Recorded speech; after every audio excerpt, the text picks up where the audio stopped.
Ready to explore and reveal? Dive into today's question and uncover the answers together.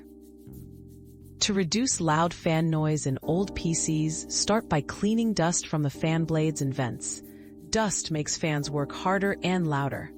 Then, apply a small amount of lightweight machine oil to accessible fan bearings.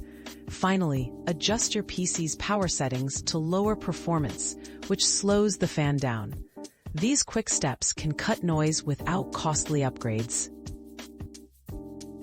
Another mystery solved, but many more await. Keep up with our daily discoveries by subscribing and turning on notifications.